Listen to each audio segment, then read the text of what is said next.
हम किसी पर एक उंगली उठाते हैं तो ये 3 उंगलियां हमारी ओर जाती है कि तुम अपने अंदर झांक कर देखो, उसमें अगर एक गलती है तो 3 गलती तुम्हारे अंदर। एक मित्र, एक व्यक्ति अपने घर पर पहुंचा, पत्नी को आवाज लगाई, सुनती है, सुनती है। पत्नी ने कहा क्या है, इधर आ।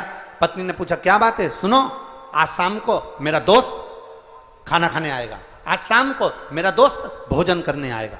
पत्नी से पति ने कहा सुन, ये घड़ी छुपा कर रख दे, चप्पल छुपा के रख दे, गुलदस्ता छुपा के रख दे, और सुन वो वहां पर सामने जो मोबाइल रखा है छुपा के रख दे। इतने में पत्नी ने बोला क्यों, तुम्हारा दोस्त चोर है? पति बोलता है नहीं, वो अपने सामान को पहचानता है। दोस्त चोर नहीं है, वो अपने सामान को पहचान रहा। बस हमारी जिंदगी भी ऐसी ही है। पूरा जीवन हम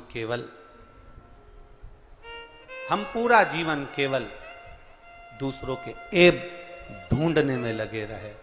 शिव महापुराण तो बड़ी सुंदर बात कहती है साहब, कभी मौका मिले तो अपनी जिंदगी में उतारिएगा इस बात को। आपके तारीफ करने वाले, आपकी चर्चा करने वाले, आपकी तारीफ करने वाले कम हो जाएं चलेगा, आपकी तारीफ करने वाले कम हो जाएं चलेगा।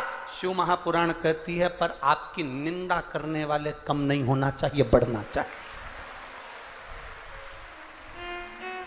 आपकी तारीफ करने वाले कम होंगे चलेगा, पर आपकी निंदा करने वाले ज्यादा होना चाहिए। उसका कारण है जितना तारीफ करने वाले आपके नाम को ऊंचा नहीं ले जाते, उतना निंदा करने वाले 2 मिनट में ऊपर पहुंचा देते हैं।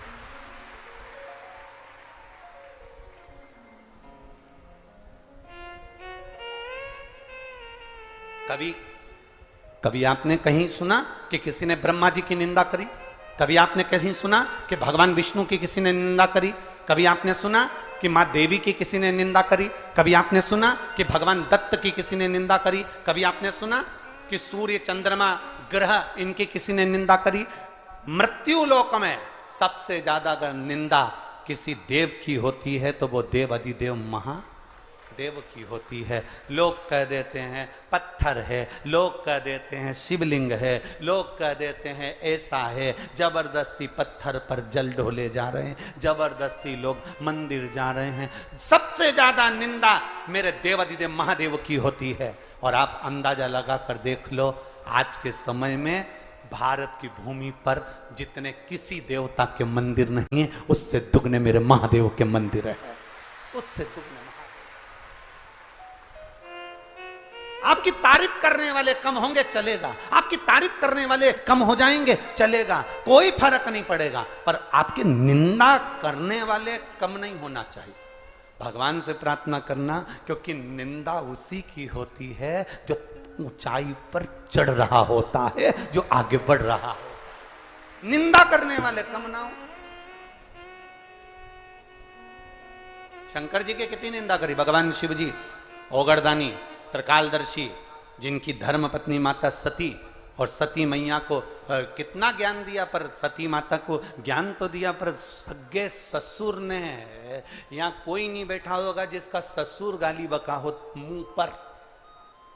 छिंदवाड़ा में तो ऐसा नहीं होगा कहीं का कि जिसके ससुर ने मुंह पर कह दिया हो कि ये ऐसा। दक्ष प्रजापति स्वयं अपने जमाई भगवान शंकर से कहते हैं, शिव मेरी बेटी सती का विवाह तेरे साथ में हुआ है, मेरी बेटी सती तेरे साथ में ब्याही है। शिव मैं आया और तूने सम्मान नहीं करा, शिव मैं तुझे श्राप देता हूं कि तू शमशान में निवास करेगा। अड़भंगा, नग्न वेशधारी, जटा जूट वाले, सर्पों को गले में लपेटने वाले, कितना कितना शब्द ससुर ने कहा। शंकर भगवान उठे और उठकर उन्होंने डमरू बजाना प्रारंभ करा। जो डमरू बजाया तो पास में भगवान विष्णु बैठे थे। उन्होंने शंकर जी से पूछा, तुम्हारी तारीफ नहीं हो रही है, तुम्हें गालियां दी जा रही है, और तुम्हें रहने के लिए शमशान दे दिया गया है, और तुम डमरू बजा रहे हो। शंकर भगवान बोले, नारायण आप नहीं जानते, मेरा ससुर सही में आज मालूम पड़ा कि मेरा ससुर है। आज तक नहीं मालूम था कि ये मेरा ससुर है, आज मालूम पड़ा कि ये मेरा ससुर है। भगवान नारायण ने कहा ऐसा ससुर दुनिया के लोग भगवान से प्रार्थना करेंगे, ऐसा ससुर किसी को ना दे। शंकर जी कहते हैं मेरे ससुर जैसा ससुर भगवान सबको दे। सब ऐसी क्यों कह रहे? भगवान नारायण ने पूछा ऐसे शब्द बोल रहे हो कि तुम्हारा ससुर तुम्हें गाली दे रहा, आप शब्द कह रहा, ताने दे रहा, रहने के लिए शमशान कहा कि शमशान में तेरा निवास हो, और तुम कह रहे हो ससुर जैसा। अरे मेरे ससुर की निगाह बहुत ऊंची है। मेरा ससुर जो सोचता है वो दुनिया में किसी का ससुर नहीं सोचता। मेरे ससुर ने कितना मेरे लिए सोचा। मेरे ससुर ने कहा तू शमशान में निवास करना, क्योंकि मेरे ससुर अगर दूसरी जगह पर प्लाट दिलाता तो वहां कोई भी कब्जा कर लेता, तो मेरे ससुर ने मुझे शमशान दिया है। शमशान में कौन कब्जा करे? शमशान में कौन कब्जा करे? मेरे ससुर ने मुझे रहने के लिए शमशान दिया। शिव तू शमशान में रहना। शंकर भगवान उठकर नाचने लगे। मेरे ससुर जैसा दुनिया में कोई ससुर नहीं होगा जो मेरे लिए इतना सोचा है, इतना विचार करा कि ये सीधा साधा है, इसको लोग भोला कहते हैं। अरे इतना भोला है कि इसके पास में विष आया तो विष पी गया, धतूरा आया तो धतूरा धारण कर लिया, अरे सांप मिला तो सांप धारण कर लिया।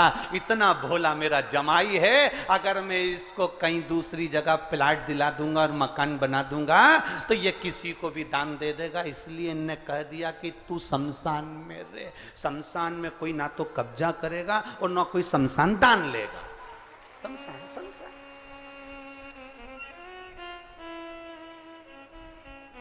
इतना तो छिंदवाड़ा वालों तुम्हारे ससुर ने भी नहीं सोचा होगा, पक्का। जितना भोलेनाथ जी के ससुर सोचे, इतना नहीं सोचा। अब शब्द कहे गए, निंदा करी गई, ताने दिए गए, आड़ा टेढ़ा कहा गया। कहा दुनिया के लोगों ने, फिर वही बात, प्रशंसा करने वाले कम हो जाए चल जाएगा, पर निंदा करने वाले कम नहीं होना चाहिए। जितने निंदा करने वाले, तुम्हारे लिए अपशब्द बोलने वाले जितने जितने ज्यादा होंगे, उतना उतना तुम जिंदगी की उन्नति की ओर बढ़ते चले जाओगे। आग लगे बस्ती में, अपन रहो मस्ती में, लहे सो कहे।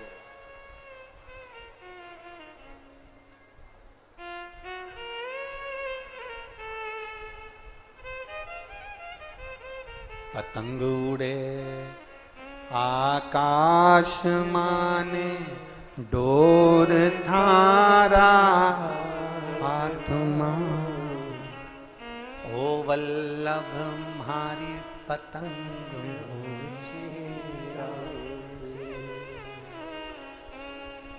वो कहे सो ठीक, कहे सो।